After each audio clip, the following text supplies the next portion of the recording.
Bonjour et bienvenue dans ce nouvel épisode du podcast Ecotrophelia. Un podcast un petit peu nouveau aujourd'hui puisque je serai accompagné de Margot Haro qui nous a rejoint dans l'équipe Ecotrophelia pour le présenter. Et nous recevons aujourd'hui donc Emmanuel Breillet et Benoît Plisson de Harry & Co. Bonjour. Salut à tous les deux. Salut, salut. Bonjour.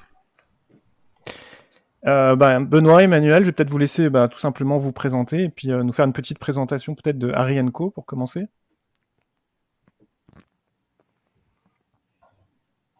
Nous, c'est Benoît et moi, Emmanuel. On est les heureux cofondateurs de Harry & Co. Et pour ceux que ça aurait échappé, on est des anciens d'Ecotrophelia. Harry & Co, nous, on a une entreprise ambitieuse. Notre ambition, c'est convaincre tout le monde qu'en fait, manger végétal, c'est ni une contrainte ni une punition. C'est en fait une super opportunité de découvrir une cuisine qui est gourmande, colorée, qui peut plaire à tout le monde, qui est la cuisine végétale. Et pour nous, pour faire une bonne cuisine végétale, on croit beaucoup dans les légumineuses. Vous savez, tout ce qui est lentilles, pois chiches, haricots, c'est légumineuses dans les cuisines. On en fait des falafels, des galettes végétales, mais aussi des plats cuisinés complets.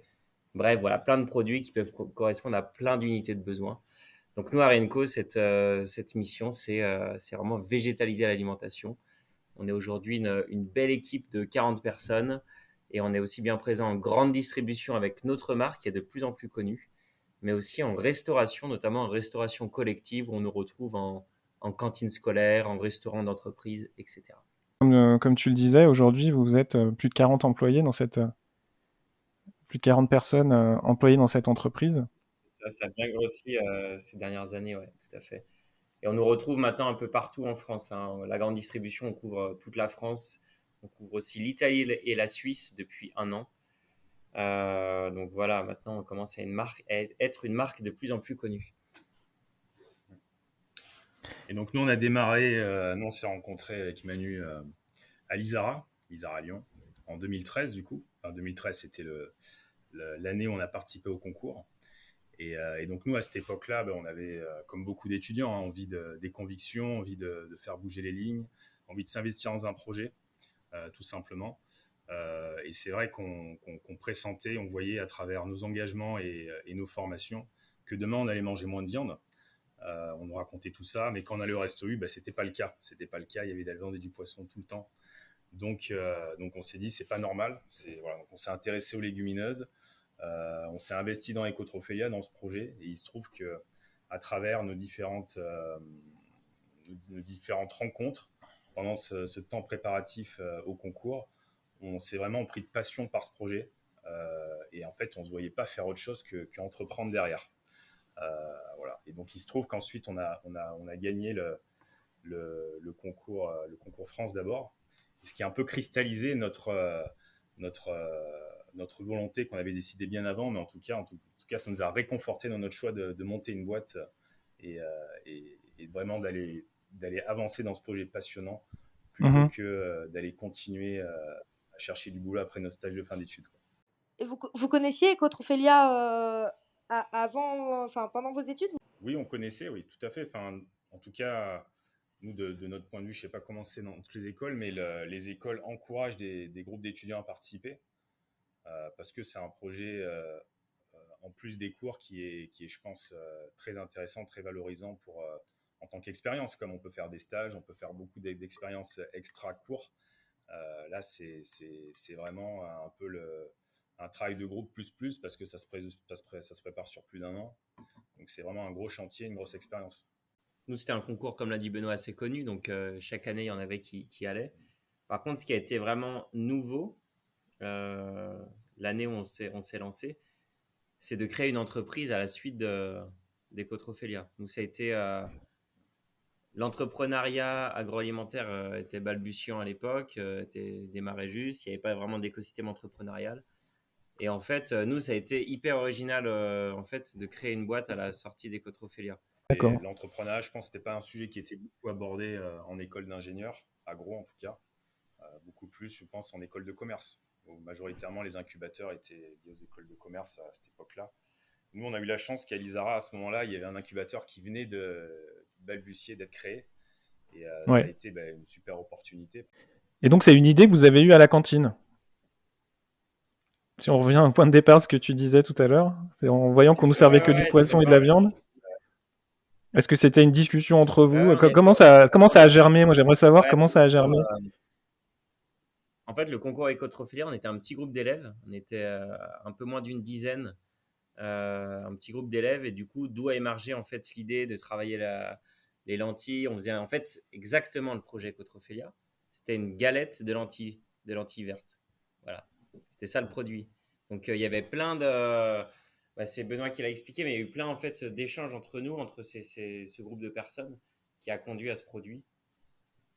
Et ensuite, à partir de ce produit, ensuite l'après Ecotrophilia, de ce produit galette de lentilles vertes, en fait, nous, on a imaginé tout ce qui était possible, en fait, tout l'enjeu du végétal, ce Mhm. qu'expliquait Benoît. Parce qu'en fait, quand on a créé ça, donc là, on parle de 2013, le marché de la cuisine végétale était quasi inexistant. On trouvait principalement des galettes de soja en supermarché. C'était quasiment absent en restauration collective. Donc en fait, c'est pas si vieux, mais en même temps, le marché était très différent à l'époque. Donc nous, on est arrivé au bon moment avec une offre qui collait en fait aux attentes des consommateurs, et ce qui a permis le success story de Harry & Co. Qui s'appelait d'ailleurs pas Arienco quand il a été présenté au concours. Ouais, ouais, tout à fait. Mais tu le sais bien, le concours Ecotrophilia, c'est plus un concours de produits qu'un concours d'entreprise et même de marque. Donc nous, on avait c'était ici et là le nom. Ici et Le là. nom d'ailleurs, en fait, c'est toujours le nom de l'entreprise, figure-toi. D'accord. Officiellement, Harry & Co, le nom officiel qu'il y a dans les statuts, c'est ici et là. Tu vois, il y a encore une trace de Ecotrophilia chez nous. Et si on revient donc, je reviens toujours à ce point de départ, donc cette édition de 2013 où vous avez participé. Voilà, qu'est-ce que vous en gardez de cette expérience? Est-ce que vous en avez un souvenir encore d'ailleurs, parce que ça fait 10 ans, encore assez précis? Oui, oui, on a des souvenirs, même s'ils sont un peu atténués par le temps. En tout cas, il y a un souvenir émotionnel, c'est vraiment un temps fort. Moi, je me souviens que ce qui est impressionnant, c'est donc à l'époque c'était à Avignon, c'est qu'en fait, avant d'arriver au concours, on ne sait pas ce qui se passe en dehors de l'école. En fait, on voit toute cette effervescence, toute cette créativité, tout ce qui s'est passé pendant un an chez chacun d'entre eux. Et là, ben, il y a quelque chose qui se passe pendant je ne sais plus, ça dure 1, 2 ou 3 jours, pendant ces quelques jours. Donc c'est assez fort humainement, émotionnellement. Moi, j'ai un souvenir d'un temps fort et hyper exaltant. Et vous avez donc gagné le trophée or, qui vous a ouvert les portes donc de la compétition européenne, que vous avez gagné aussi. L'Europe, ce qui est différent à l'Europe, c'est que à ce moment-là, on avait déjà commencé à entamer le projet entrepreneurial parce que c'était quelques mois après le concours français. Et du coup, bah, en vrai, ça a été une expérience encore hyper sympa, le concours européen, parce que pour le coup, il y avait les équipes de plein de pays d'Europe, les gagnants de plein de pays d'Europe qui se retrouvaient en Allemagne sur un gros salon agroalimentaire. Et ce qui est trop bien, c'est que là, tout le monde avait déjà gagné d'une certaine manière, et c'était une ambiance Erasmus, un partage de fou. Bonus. C'était vraiment hyper sympa. On s'est vraiment bien entendu avec les équipes étrangères. Et puis nous, on avait déjà commencé, on était déjà dans le mindset entrepreneurial. Tu vois, on était déjà sorti d'études, etc. Donc, ouais, on a adoré cette étape-là aussi. Ouais. Et moi, la question que ça me fait me poser, c'est est-ce que ce que vous disiez tout à l'heure, c'est que votre originalité à l'époque, c'était peut-être cette envie d'aller vers de l'entrepreneuriat au sortir du concours. Est-ce que c'est est-ce que c'est le concours qui vous a donné cette impulsion ou est-ce que vous l'aviez déjà? En fait, ça s'est passé au début de notre stage de fin d'études. Donc le concours est à peu près en juillet. Et c'est au début de notre stage de fin d'études qui était en février, je crois, hein, quelque chose comme ça, Juste avant. où on s'est dit, bon allez, qui a envie d'aller plus loin, nous on est motivé, allez on y va quoi. Faut qu'on monte une boîte derrière, il y a quelque chose à faire. Et ce qui nous a fait se poser ces questions-là, alors c'est évidemment parce qu'on était dans une dynamique du concours Ecotrophéa, donc c'était aussi la raison pour laquelle on bossait sur ce projet. Mais notre décision s'est faite avant de participer au concours. Et on y Pas, serait allé même ouais, si on n'avait pas gagné, je te rassure. voilà. Même si la décision était prise avant, ben ça crée de la reconnaissance. Et la reconnaissance, c'est important parce que avant de faire du chiffre d'affaires, la reconnaissance, il faut la trouver ailleurs. Mhm. Et donc, c'est une reconnaissance comme une autre, c'est aussi un peu de notoriété. Et le concours France-Europe nous a permis aussi de continuer à développer notre réseau. On néglige pas quand même la part qu'a eu le fait de gagner le concours Ecotrophilia dans les débuts, dans le fait qu'on a pu rencontrer des personnes au démarrage qui, de fil en aiguille, ont participé au projet, quoi. Et au départ, vous n'étiez que 2? Vraiment, le concours, on était une petite dizaine, un peu moins de 10, je crois qu'on était 9 étudiants. D'accord, Et par contre, après, parce que le concours et le projet entrepreneurial, ça reste deux choses différentes. Et après, d'accord. on a tout de suite été deux.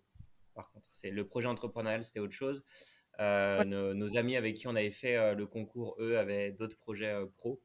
Et voilà, nous ont laissé la main pour monter une entreprise après ce concours.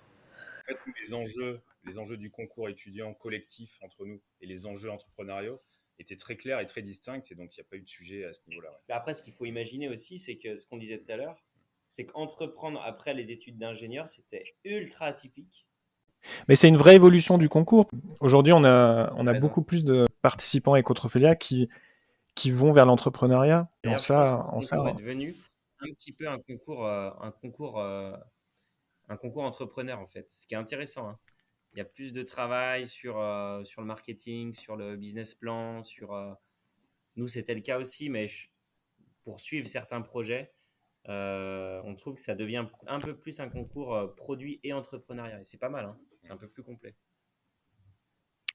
Ça s'appelait déjà Ecotrophilia ou c'était encore Trophilia quand vous... Non, Ecotrophilia.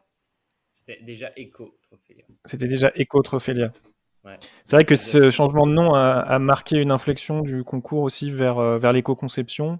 Et c'est vrai qu'en 2013, vous étiez déjà complètement dans ce scope-là, avec cette intuition que vous avez eue qu'il y avait vraiment quelque chose à jouer sur les légumineuses, avant même qu'on ait d'ailleurs un prix spécial légumineuses. On était porté par des convictions quand même quand on a créé ce projet, tu vois. Nous, on se considère vraiment comme des entrepreneurs engagés et on est venu à l'entrepreneuriat par engagement.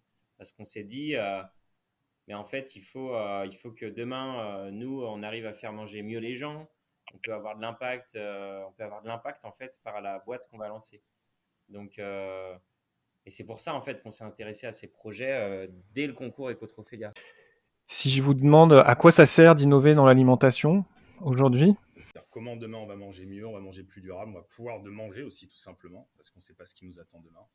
Donc c'est comment on peut participer à développer un système alimentaire durable. Quand on oppose innovation alimentaire avec le prisme industriel et transition vers la durabilité, comment vous répondez à ça? Il ne s'agit pas Non, de réinventer le nouveau Coca-Cola, tu vois. D'ailleurs, aujourd'hui, je vois pas comment on pourrait innover, tu vois, ou créer des boîtes dans l'agroalimentaire sans faire différent des gros. Parce que les gros, ils ont une telle puissance de frappe qu'il faut aller chercher autre chose. Donc moi, je pense qu'au contraire, c'est en faisant du durable qu'on innove. Pour moi, l'industrie reste un outil en fait, et c'est un outil qui a du bon parce qu'il a aussi de l'impact en fait, parce qu'on massifie, on peut justement faire bouger les choses grâce à l'industrie. On peut aussi faire n'importe quoi grâce à ça. Et ça dépend le niveau de durabilité, de ce qu'on met derrière nos innovations. Mais pour toi, le durable, c'est quoi? C'est la végétalisation, c'est le bio, c'est les circuits courts, c'est des produits sains, accessibles financièrement au plus grand nombre. Tu vas placer où le curseur? Mais chaque entrepreneur va va aller explorer une niche, tu vois. Nous, on est à fond dans l'exploration de la niche du végétal, avec les légumineuses qui sont en plus Mhm. des cultures qui ont un effet régénérateur sur les sols. Faire manger moins de viande aux gens, ça a un énorme impact. Donc en fait, tu peux pas déconnecter, notre produit de notre impact. Tu vois, nos produits, c'est à peu près entre 10 et 20 fois moins entre 10 et 30 fois moins d'émissions de CO2 que l'équivalent en viande. Donc, nous, on fait tout pour que nos produits soient diffusés un maximum, soient présents dans le plus d'assiettes possible, parce que ça, rationnellement, ça a énormément d'impact en fait par rapport au réchauffement climatique. Donc, en effet, on essaye de les rendre toujours plus visibles, toujours plus accessibles via la grande distribution. On est aussi dans tous les canaux liés à la restauration, notamment la restauration collective, où là, on touche toutes les catégories de population. Donc, ouais, on considère que nous, il faut en fait accélérer, continuer à développer la boîte. C'est un impact très fort. c'est quoi votre challenge? nous, en tant que boîte dans le végétal, on a un gros travail aussi de démocratisation. Ça fait vraiment partie de nos missions, quoi. C'est faire connaître le végétal, faire comprendre que manger végétal, c'est pas chiant, quoi, en fait. C'est découvrir des bons produits. Et ça, c'est déconstruire toute une culture aussi qu'on a dans nos pays. Donc, Cette année, comme vous le savez, on fête les 25 ans d'Ecotrophilia. Et pour ces 25 ans, on a sorti un petit mantra qui tient en 3 mots, 3 verbes d'action que je vous soumets. Ces 3 verbes, c'est secouer, réunir et réparer. Est-ce que ces 3 mots, qu'est-ce que vous en pensez? C'est un peu ce qu'on fait Est-ce nous que... aussi. Hein. On secoue un peu les idées reçues sur le végétal. On réunit les gens à manger végétal. Alors, on leur montre que c'est bon, c'est se faire plaisir, ça a plein d'avantages. Et puis, réparer, j'aime pas trop ce mot, mais en tout cas, on aide à se faire participer à un avenir meilleur. Ouais. Pour finir, quel message vous aimeriez passer aux étudiantes et aux étudiants qui sont en train de préparer le concours et qui seront à Rennes là, au mois de juin? en vrai, le concours, c'est un moment hyper sympa. D'abord, amusez-vous parce que le concours, c'est avant la vraie vie, quoi. Ça reste un jeu. Donc, amusez-vous, tentez des trucs, osez faire des trucs un peu farfelus. Et puis, profiter de cette dernière période étudiante, quoi. Cette opportunité unique, en fait. C'est vrai qu'il y a à la fois la transition entre le monde étudiant et pro, mais aussi cette opportunité de créer, de s'investir dans un projet et voilà, de faire des choses qui peuvent rester. Des choses qui peuvent rester. C'est pas mal comme mot de la fin. Merci beaucoup pour votre participation à ce podcast. Merci à tous les deux. Et à bientôt. Merci à tous les deux.